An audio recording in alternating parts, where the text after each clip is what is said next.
아유 요즘 요분이 좀 아주 뜨거워. 조국 전 장관. 나는 이제 이분은 이렇게 뭐 가끔 보면은 네. 관심병이라 그래야 되나? 관종. 그러니까 관종. 그러니까 내가 네. 잊혀지는 거를 견디질 못하는 것 같아. 나는 사실 그 전에 네. 조국 전 장관 뭐 출마설 막 나오면 네. 나 안 한다 그러면 끝이거든. 근데 얘기를 안 하더니 네. 요 사진으로 끝났어. 다음 사진 올려주세요. 난 요 사진을 딱 보고 출마구나. 네네. 거기다가 저 돈 주고 샀을까? 뭐요? 앞치마. 저 굿즈 비싸 저거. 조국 정도면 출연료로 그냥 주지 않았을까요?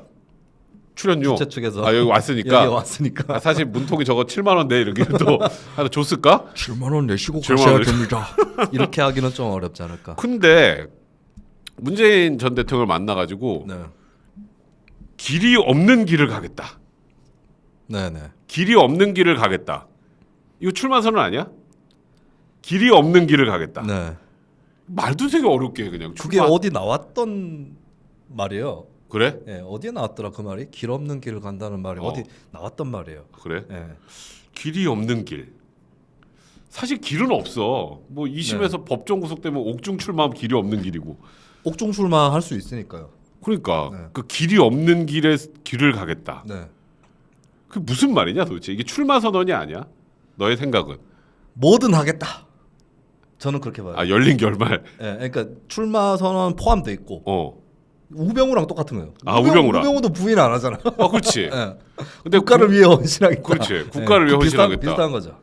그럼 출마를 하고 싶은데 네. 간을 보고 있다 뭐 이런 뜻인가? 간 또 볼 것이고 앞으로 여러 가지 길이 열려 있겠죠. 근데 진짜 조심하셔야 될 분이 2심 재판부 판사입니다. 2심 재판 조심하셔야 됩니다. 왜? 2심 재판부 판사님. 왜? 만약에 출마설 계속 나오는데 2심 선고가 나왔어요. 법정 구속됐다. 그럼 출마하려고 하고 있는데 구속시켰다. 일부러. 요번에도 뭐 서울대 파면된 거 가지고 그렇지. 서울대가 정치적 결정을 했다 이러잖아. 그러면 그 판사님 또 공격 오지게 받을 겁니다. 그러네. 정치 판결이고 정치 탄압을 한 판사다. 1심하고 판결은 똑같은데 괜히. 네네. 그래서 법정 구속했다고. 막 신상 공개하고 막 뭐 과거 이력들 다 들추고 막 이럴 것 같아요. 근데 이게 항소심에서 1심이 유지되면 법정 구속될 가능성이 매우 높거든. 매우 높죠. 매우 높아요. 1심에서 불구속된 것 자체가 특혜입니다. 그렇지. 네. 실형인데. 그렇지. 네. 그리고 입시 비리범인데 직권남용까지 했는데. 요즘에 다 법정 구속 시켜. 네. 뭐 요즘에 물론 말은 네네. 뭐 그래도 피고인의 방어권 보장을 해서 법정 구속 안 하고 하는 경우도 간혹 있어요. 실형 선고하면서. 그건 아주 간혹이고. 네. 여기는 별로 그러니까 정치인이고 좀 알려진 거 빼고는 그러니까 1심 판사가 약간 부담을 느낀 것 같아. 그런 것 같아요. 이게 괜히 법정 구속하면 또 이게 신상 털리고 그러면 또 이게 사는 게 굉장히 힘들거든. 네. 근데 항소심에서는 사실 쉽지 않을 텐데. 그렇죠. 무죄가 나오긴 어려울 거 아니야. 네, 저는 형량 안 불어나는 게 다행이다. 그 정도. 안 불어나는 게 제가 지난번에도 한번 분석했지만 형량이 너무 낮아요. 사실 객관적으로 낮아. 제가 그때 막 그 대법원 양형위원회 기준표까지 갖고 와가지고 분석했잖아요. 그렇지. 7년 정도까지도 줄 수 있는 죄다. 그렇게 얘기를 드렸었습니다. 근데 이제 이거를 참 일단 어쨌건 1심에서 2년이 나왔는데 지금 아직도 저렇게 막 사실상의 정치 활동으로 보이는 행동도 하고 따라하고 막 유튜브 나오고 막 뭐 토크 콘서트 나오고. 근데 저는 이걸로 문재인 전 대통령이 확실히 강을 건너버렸다. 무슨 강? 이게 조국의 강인가요? 무슨 강? 아니 조국의 강에 들어 이게 문재인 전 대통령 사실 문재인 전 대통령이 정말 운이 좋았던 게 사람들이 조국하고 문재인을 똑같이 보지는 않았거든요. 그렇지. 똑같이 봤으면은 민주당이 2020년 총선에서 이길 수가 없었습니다. 그러다 보니까 여러 가지의 변호 논리들도 있었고 그리고 임종석이 대표적인데 임종석 씨가 주장을 했던 것이 솔직히 청와대에서는 그렇게 임명 강행을 할 분위기는 아니었었다. 민주당에서 푸시가 엄청났다. 또 이게 살짝 불리했구나. 결국 책임은 그렇게까지는 얘기를 안 했지만 책임은 굳이 얘기하면 이해찬 당시 대표나 그쪽한테 있는 정부 거다. 쪽이라기보다는 근데 저는 그 말 믿지 않았습니다. 그럼. 문재인 전 대통령이 물론 이해찬 대표도 그 여권에서 센 사람이지만 문 전 대통령만큼 세진 않거든요. 결국에는 그렇지. 문 전 대통령 스타일이 있어요. 그리고 책임 많이 피해가는 거. 그렇지. 그 마음의 빚만 네. 있다고 쩝쩝하고 그리고 싹 빠지고. 제가 영화 대담 때문에 문재인입니다 영화도 봤잖아요. 그렇지. 근데 이제 다른 데서 뭐 소주 한잔 하고 싶은 사람 뭐 조국이라고 얘기를 문재인이 얘기를 했다는 거예요. 근데 그 질문을 감독이 하니까 문재인 전 대통령이 하다가 다음 화면으로 넘어가요. 그래서 이 영화가 이제 논란이 될 만한 걸 또 피해갔다. 근데 이건 음이 아니야. 음이 아니야. 저거 뭐 네. 앞치마하고. 네네. 그러니까 저거는 지금 문통도 내가 보니까 저기도 좀 잊혀지는 게 싫어. 맨날 저 잊혀지고 싶다 그러면서 네. 저 앞치마 좀 안 하고 나오면 안 되잖아. 저거. 근데 하여튼 근데 이제 문제는 민주당도 바보가 아닌데. 네. 바보 맞지 않나? 바보 맞나? 지금 갑자기 그런 것 같기도 한데. 꼬라지 보면 아유. 근데 지금 만약에 조국 전 장관이 민주당 저거 택 달고 나오면 네. 민주당은 다시 또 이렇게 겨우 나왔다가 이렇게 툭 밀어서 다시 또 들어가야 돼요. 조국강으로. 그렇죠. 근데 민주당이 몇몇 의원들은 좀 거리를 두는 것 같긴 해요. 민주당 네. 간판을 들고 나올까? 그러니까 줄까 민주당에서? 아마 이재명 대표가 결국 키를 쥐고 있는 거 아니겠어요? 그렇지. 계산이 좀 복잡할 겁니다. 계산이 왜 네. 왜? 자, 사실은 그 외연 확장을 위해서는 주면 안 되는 거죠. 그렇지. 예. 근데 이재명 현재 처지에서 본인이 조국을 밟을 수 있느냐? 네, 본인이 사실 지난 대선 때도 그게 이재명 대표의 발목을 잡은 겁니다. 예, 이 대표는 사실은 그 깨끗하게 보면 조국을 밟고 가는 게 좋아요. 그렇지. 대선 때도. 그렇지. 근데 사과는 했어요. 근데 뭐 때문에 사과한지는 얘기 안 했어요. 그렇지. 예, 그럼 뭘 사과하는 건가 도대체? 뭐 밑도 끝도 없어 그 보면. 국민이 반대를 하는데 임명해서 죄송하다는 건지 아니면 입시 비리를 그 비호한 것까지 사과하는 건지 이런 게 그렇지. 하나도 없었거든요. 그리고 조국 전 장관 판결 그 정경심 교수 2심인가 판결 나왔을 때 이재명 캠프는 마녀 사냥이다. 이런 논평을 또 냈었어요. 마녀 사냥. 그럼 줘야겠네 공천. 그러니까 왜 그렇게 하느냐? 결국에 그러니까 조국한테 공천을 주면 당의 외연 확장이 안 되고, 근데 안 주자니 내부가 흔들릴 것 같고. 그렇지. 이겁니다. 야, 그럼 어떡하지? 그럼 지금 딱 근데 줄 것 같아, 안 줄 것 같아. 야, 일도양다. 이거 또 틀려도 돼, 뭐 우리야 뭐. 저는 안 주고 마치 대단한 쇄신을 한 것인 양, 조국한테 공천 안 준 게 쇄신인 양, 개쇼를 할 것이다. 네. 나는 조국이 어딘가에 출마를 하고 무소속으로. 무소속으로. 그리고 이제 우리는 안 내지 공천을. 그것도 좀 가능성. 내가 생각하기에는 그게 제일 맞는 것 같아. 그냥 우리는 조국한테 공천 안 준다. 그리고 그 지역에 썩 안 내. 그 방향으로 가지 않을까. 이재명 스타일이면 약간 고럴 가능성. 그러니까 절충설. 근데 우리는 쇄신하고 그러니까 조국 안 줘. 근데 거기 그 나갈 사람이 없네. 때마침 여기 나갈 사람이 없네. 뭐 그거밖에 없지 않을까? 그러면은 이제 이런 시나리오가 가능합니다. 그러려면은 지역구가 부산 경남. 지금 부산 경남설이 나오고 있죠. 부산 경남이냐 관악이냐. 내가 그렇다도 나가면 어디로 나갈까 물어보려고. 관악에는 안 될 겁니다. 관악에는 어차피 안 되는 거고. 근데 호남에 무소속으로 나가는데 공천 안 한다? 이렇게도 안 될 거예요. 안 되지. 그러면 조금 더 힘든 지역이어야 돼요. 민주당 입장에서. 조금 험지. 예. 그러려면 부산 경남이어야 가능한. 근데 부산 나가면 되겠냐?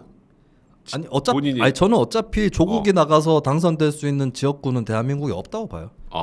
예. 민주당 지지층도 안 찍어요. 그래? 예, 한 절반은 안 찍을 거다. 많으면 절반이 아니라 조금만 세도 떨어지는 거거든요. 저는 관악에 조국이 나가면 떨어진다. 100% 떨어지고 호남이면은 조국이 무소속 나가면 민주당이 될 거고 조국이 민주당으로 나가면 무소속이 될 거라고 봐요. 네, 그럼 그나마 만만한 데가 부산 경남인데 근데 공천을 대놓고 무공천을 하진 않을 거고 조심하셔야 됩니다. 조국이 출마하는 지역구의 지역위원장이라든지 요분들 조심하셔야 됩니다. 뭔가를 띄워가지고 혐의를 만들어서 어쩔 수 없이 무공천하는 그림을 만들 가능성이 우리 있습니다. 쇄신을 위해서 또 이런 비위가 있는 사람 공천 못 찬다. 우리가 조국 때문에 봐주려고 공천을 안 하는 게 아니고 마침 이 우리 당의 후보가 하필 또 이게 문제가 있네 이 사람이. 이래가지고 이 시나리오 되게 좋은데? 좋은가요? 네, 하여튼 조심하셔야 됩니다. 이게 부산 경남 지역구의 지역위원장분들 조심하십시오. 어디 나갈지 한번 잘 좀 찾아보시고 이거 진짜 그럴 수도 있을 것 같네. 야 근데 국민의 입장에서는 뭐 조국 나 만세삼창 분위기더라고. 나와라 막 이러고 그러는데 자기들도 조금 요즘 쉽지 않아 보니까 좀 우병우하고 최경환도 뭐 지금 뭐 나간다는 얘기가 있더라고. 저는 우병우 씨도 마찬가지로 우병우 씨가 당선될 수 있는 대한민국의 지역은 없다. 네. 우병우 전 수석이 그 봉화 출생이고 영주고등학교를 나왔거든요. 봉화 영주가 울진하고 영양하고 엮여서 이제 한 선거고요. 근데 사실 우병우 씨가 출신은 거기지만 뭐 지역을 딱 까놓고 이런 건 없거든요. 그렇지. 그러면 우병우가 공천을 받아도 무소속으로 누가 튀어올라와서 기반이 센 사람이 당선될 수도 있고 예, 우병우가 무소속으로 나오면 더더군다나 안 될 것이고 예, 저는 그렇게 보고 최경환 씨도 지금 뭐 연락이 지금 뭐 저기 지역 돌아다니고 있대. 최경환 진짜요? 근데 그 대구 경북의 민심이 전통적인 국민의힘 지지층도 친박 특히 문제가 됐던 친박들 감옥 갔다 온 사람들은 하지 마라. 그 사람들 괜히 나와서 또 너희가 져버리면 그렇죠. 너희가 나오면 관뚜껑이 열리는 거기 때문에 너희는 나오지 마라. 그러니까 요게 또 탄핵의 강으로 이렇게 샥 그렇죠. 또 들어가니까. 그래서 지금 국민의힘은 오히려 굉장히 세게 아니라고 그러더라고. 도움이 되지 않을까? 그러니까 조국에서는 민주당에서 얘기가 좀 갈려. 그렇죠. 그 뭐 안 돼 뭐라고 나오지 마세요. 아예 나와야 된다고 아예 내놓고 얘기하는 사람들도 있잖아요. 박성준 의원이나. 그렇지. 뭐, 예. 그리고 정청래 의원은 정청래 의원은 뭐 거의 한국판 드레피스라고. 야, 나 그걸 깜짝 놀랐네. 그죠? 주한 프랑스 대사가 항의해야 됩니다. 민주당에 드레피스랑 비교를. 드레피스는 조작의 피해자고. 그러니까 조국은 자기가 조작을 한 사람이고 어떻게 검찰이 조작한 거래잖아. 드레피스가 왜 고생을 해야 됩니까? 드레피스가 지금 돌아가신 지가 얼마나 됐는데 아직까지 한국에 와서 고생을 하셔야 됩니까? 드레피스가. 그러니까 지금 그래서 참 이거 보니까 민주당은 그래서 국민의힘 오히려 지금 대우가 우리 집은 좆된다야. 다음 총선 집은 좆된다. 야, 우병우 최경환은 화들짝 놀라서 다 아니라 그러더라고. 여기는 우리 절대 안 된다. 아니 딱 그렇게 못을 막는데 민주당은 지금 지금 뭐라고 드리피스도 나오고 뭐 이게 검찰과의 그 대척점에 있는 조국을 해야 된다는 말도 나오고 그래서 내가 이 조국 공천이 될까 안 될까가 여기가 좀 궁금한 거야. 얼마 전에 시대정신연구소의 엄경영 소장이라고 지난 총선 때 민주당 180석을 적중시킨 일명 엄문어라고 불리우는 이 엄경영 소장이 얼마 전에 책도 내고 방송에 나와가지고 내년 총선에서 현재 분위기대로면 국민의힘 170석이다. 민주당 120석 이렇게 예상을 하더라고요. 저는 조금 의견이 많이 다른 편인데 근데 조국이 나오면 그렇게 된다. 조국 나오면 조국 나오면 그렇게 됩니다. 네. 지금 국민의힘 물 떠놓고 기도해야겠네. 네, 조국이 나오면 그렇게 된다고 봐요. 민주당 120석도 안 나올 오히려 수도 법정 구속 안 되길 바랄 수도 있겠다. 국민의힘에서 법정 구속 때문에 혹시 못 나올까 봐. 그러니까 거기다 조국이 또 요즘에 이제 서울대 그 교수 파면된 거 이걸 또 다툰다고. 네네. 이건 어떻게 생각해? 이게 가혹한 징계야? 아니면 시기가 좀 너무 시기가 조금 늦었죠. 그렇지 빠른 게 아니라 늦은 거잖아. 뭐 이럴 수는 있어요. 만약에 대법 판결까지 기다려보겠다고 서울대에서 결정을 했다면 저는 어느 정도는 존중할 수는 있다고 봐요. 근데 꼭 그렇게 해야 되느냐? 아니 아니지.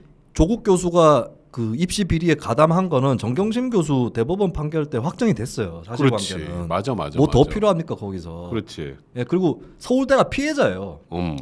그렇지. 서울대 공익인권법센터 인턴 증명서를 그렇지. 조국 교수가 자기가 해가지고 자기 연구실에서 출력했습니다. 예, 서울대 피해자예요. 서울대가.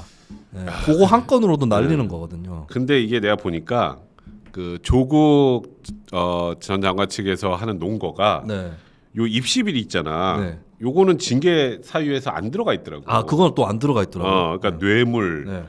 근데 그 뇌물 그걸 왜 뺐지 근데? 그러니까 그래서 이게 빠져 있으면 야 뇌물 그거 청탁금지법이면은 위반이면 이거 우리 무죄 다투니까 아직 아니다 이런 취지인 것 같은데 그러니까 나는 그래서 그냥 이 입시 비리가 요 안에 그냥 딱 그 징계 사유에 안 들어 있어도 이것도 포함이지. 이것도 품위 유지나 이런 거 하면 넓게 보면 다 포함이야. 이게 됐는데 어떻게 아직도 그러니까 자기가 잘못이 없다는 소린 건지 난 진짜 그래서 난 조국이라는 사람이 너무 신기한 거야. 지금은 파면 나면 가만히 있으면 되거든. 그냥 탄압 당한 것처럼 그냥 하면 돼 그냥. 근데 이걸 또 다퉈. 이거 난 뇌물이 아니다. 청탁금지법 위반이고 장학금 그거 내가 받은 것도 아니다. 뭐 이런 식이야. 이게 지금 민주당을 싫어하나? 국민의힘으로 요즘에 전향을 하셨나? 문서 위조에 대해서 계속 얘기를 안 해요. 그거는 그러니까 계속 증거 능력 얘기만 해. 그렇지. 증거 능력. 그 동양대 PC 증거 능력. 그 얘기만 해요 계속. 그러니까 나는 입시 비리 그것도 안 했다는 얘기도 안 해. 그러니까요. 난 위조하지 않았다. 그 얘기도 안 해. 네. 그냥 가만히 있어. 네네. 증거 능력. 그거는 마치 없는 것처럼 돼 있어요. 그러니까 그러니까요. 조국 지지자들도 했다 해도 정경심이 했지 조국이 뭘 했느냐. 조국이 한 게 나왔습니다. 많이 나왔어요. 네. 나 진짜 저 아들 거 저 대리 시험 비슷한 것도 네. 해주고. 네네. 근데 그런 거를 가지고 그냥 계속 그냥 난 그래서 이제 조국이라는 사람이 내년 총선에 나올지 안 나올지 너무 궁금한데 네. 길이 없는 길을 간다는 걸 보면 어떤 식으로든지 뭘 하겠다는 의미인 것 같아서 하긴 할 거예요. 뭘 하긴 뭘 할 할까? 겁니다. 네. 난 이게 너무 앞으로 좀 궁금할 것 같네. 근데 사실 2020년 총선을 돌아보면 그때 민주당이 선거 치르면서 조국 얘기 안 했거든요. 그렇지. 조국의 명예를 회복시켜 주십시오. 어. 이런 거 안 했습니다. 그때도. 어. 그때는 조국 뭐 법정에서 뭐 나오고 이런 것도 없었어요. 어. 그런데도 그런 얘기 안 했거든요. 그렇지. 이제 와가지고 하겠다고? 법정에서 다 나오고 난 어. 다음에 유죄 이렇게 참- 나오고. 네. 차라리 검찰이 수사할 때는 정치 탄압이라는 소리라도 할 수 있지. 검찰 뭐 네. 수사권 뭐 과잉이다 이런 얘기 할 수 있지. 법원에 비례 30번. 30분으로는 그러니까 비례 주면 뭐 마치 좀 이렇게 또 내보내는 것 같아가지고 또 민주당이 그거 선택이 쉽지 않을 아니면 거야. 요 가능성이 있어요. 손혜원 씨가 그 남국이가 데리고 막 다 간다는 지금 거기. 열린민주당이 어. 플랜카드를 걸고 있습니다. 열민당이. 네, 열린민주당이 제가 지난주에 위성정당. 합정에서 걸어가는데 어. 분명히 민주당 쪽 현수막이긴 한데 너무 센 거야 문구가. 어. 예, 보니까 열린민주당. 열린이 앞에 있구나. 열린민주당 그 더불어가 로고 있어요. 아니라. 로고 이렇게 창 두 개 이렇게 있는 거 있거든요. 열린민주당이나 뭐 이런 거를 또 만들어 가지고 손혜원 씨 등등이 그래가지고 조국을 비례대표 2번 이렇게 올릴 가능성은 저는 있다고 봅니다. 그러면 민주당은 우리랑 같은 일행 아닌데요? 이렇게 이제 피해. 2번까지 얼추되니까 그냥 하고 같은 일은 아닌데. 우리가 공천 준 거 아닌데요? 이러고 갈 수도 있겠죠. 그 1번이 김남국인가 그러면? 조국 1번, 김남국 2번 해야지 그러면. 그 저기 근데 이게 법적으로 강제 사항은 아닌데 보통 이제 교호 순번제라고 해서 여성을 홀수로 준다. 그렇지. 근데 이게 또 웃긴 게 소년 1번인가? 그럴 수도. 본인이 하고 아니면 조민 조민. 그럼 네. 조국이 빠져야지. 둘이 같이 나와. 다 들어갈 수 있죠. 부녀 부녀 국회의원. 동시 입성. 예. 그거 너무 빡센데 또 부녀 동시 입성은 1, 2번 다 하면 그거는 너무 빡세잖아. 네. 그럴 수 있겠네. 자기가 또 손혜원이 자기가 1번 하기 좀 민망할 거고. 1번 조민, 2번 김남국, 3번 손혜원, 4번 조국. 야, 야 이거 맞는 거 아니야? 야 그거 나오면 내가 이거 핵소름. 그거는 여기 백소름인데. 여기는 성지순례 해야 돼요. 성지순례. 야 둘이 부녀 입성하면은 진짜 나는 이제 정치 끈을 난다 그때부터는. 근데 저는 저는 평소에 계속 갖고 있는 철학이 있는데 국회의원에 되고 안 되고는 그렇게 중요한 건 아니다. 어차피 국회의원은 300명이거든요. 300명이니까. 300명 중에 몇 명 그런 사람 들어가는 거는 예. 근데 내가 못 보겠다. 아니요 오히려 이게 더 좋을 수도 있습니다. 국회에서 하는 꼬라지를 보면서 국회에서 하는 꼬라지를 보면서 사람들이 더 욕해가지고 작살나는 게 있을 수 있습니다. 1번 조민, 2번 김남국, 3번 손혜원, 4번 조국. 야 이거 나중에 쇼츠 만들어도 되겠다. 근데 하여튼 조국 전 장관이 어디까지 가는지 한번 좀 지켜보시고요. 이제 우리 마지막 요 얘기 좀 하고 마무리하면 될 것 같아요.